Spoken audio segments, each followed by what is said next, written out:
happy to be here today as Paul's best man, and to also have a chance to thank the bridesmaids, because I think they did a wonderful job today. I'm not actually quite sure why Paul's chosen me to be his best man, because I've known him for roughly about 12 years or so.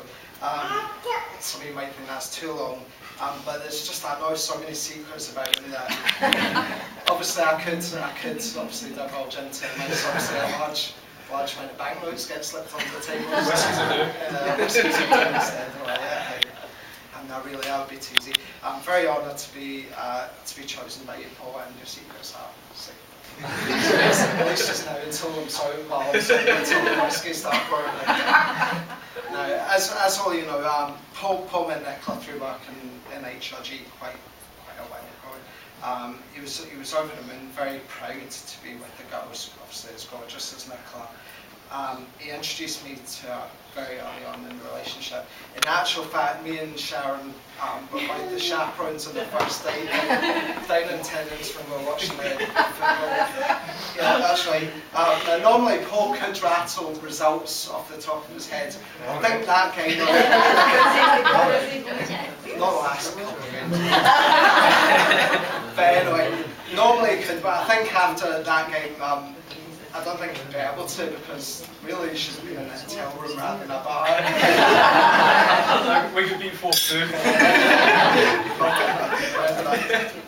I knew on the day Paul was going to be happy with Nicola, especially after she agreed to go straight back to his flat after that game. Not for what you all think, it was actually for lunch. And I was promoted then from being chaperone to chef again, just like the stag weekend.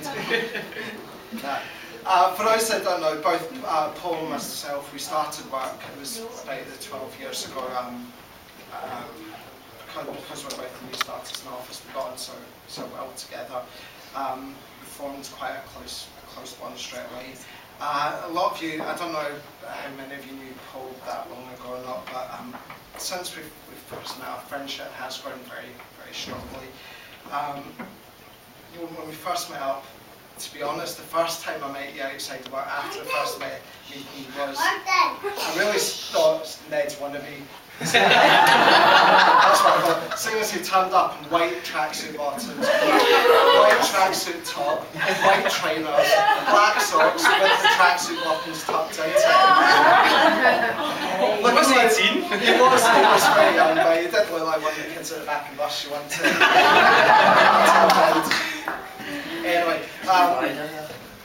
like I think after really me slagging you so much, maybe that's why he's turned out like the handsome, smartly dressed chap he has done today.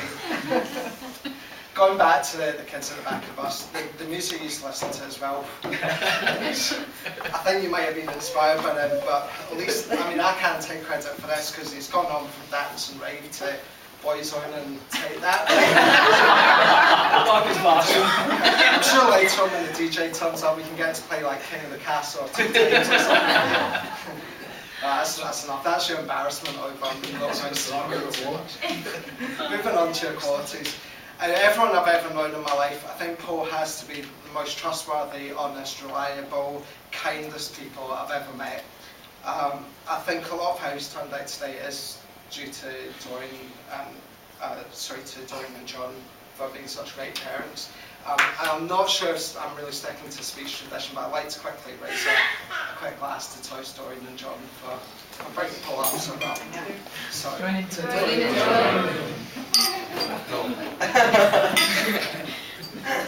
that was also a slight excuse just to get a drink. Always use me as an excuse.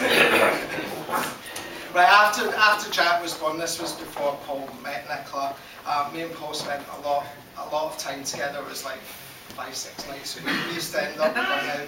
I just wanted to say to you, it was an honour and it was also a privilege for you to allow me to have an insight into Jack's beginning years in his life.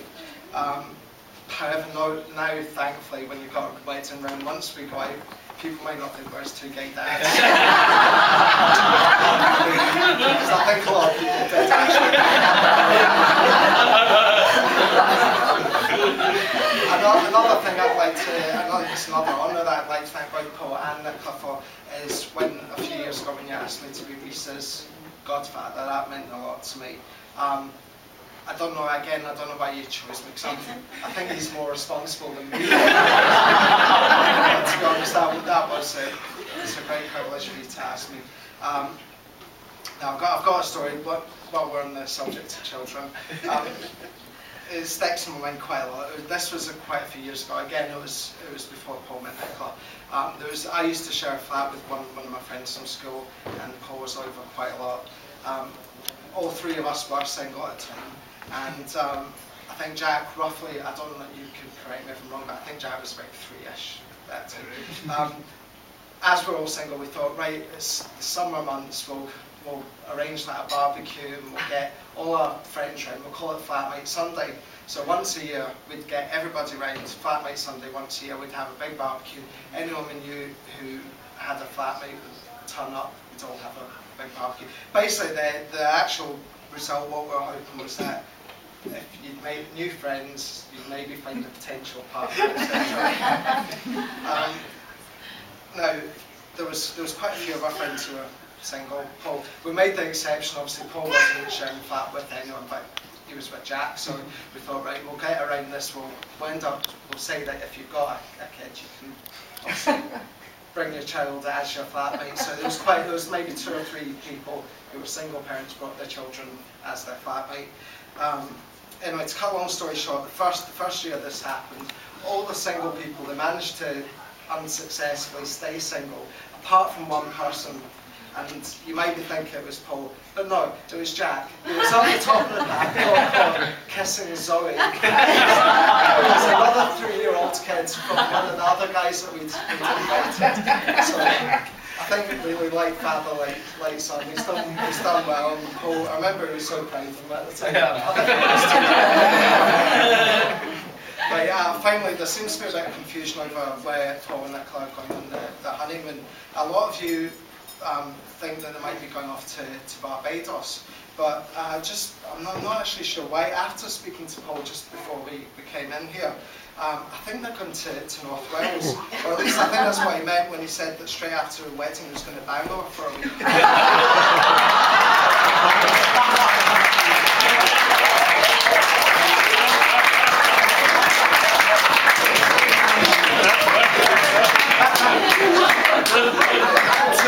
To round off my speech, I'd like to keep it traditional and say a few words about the happy couple.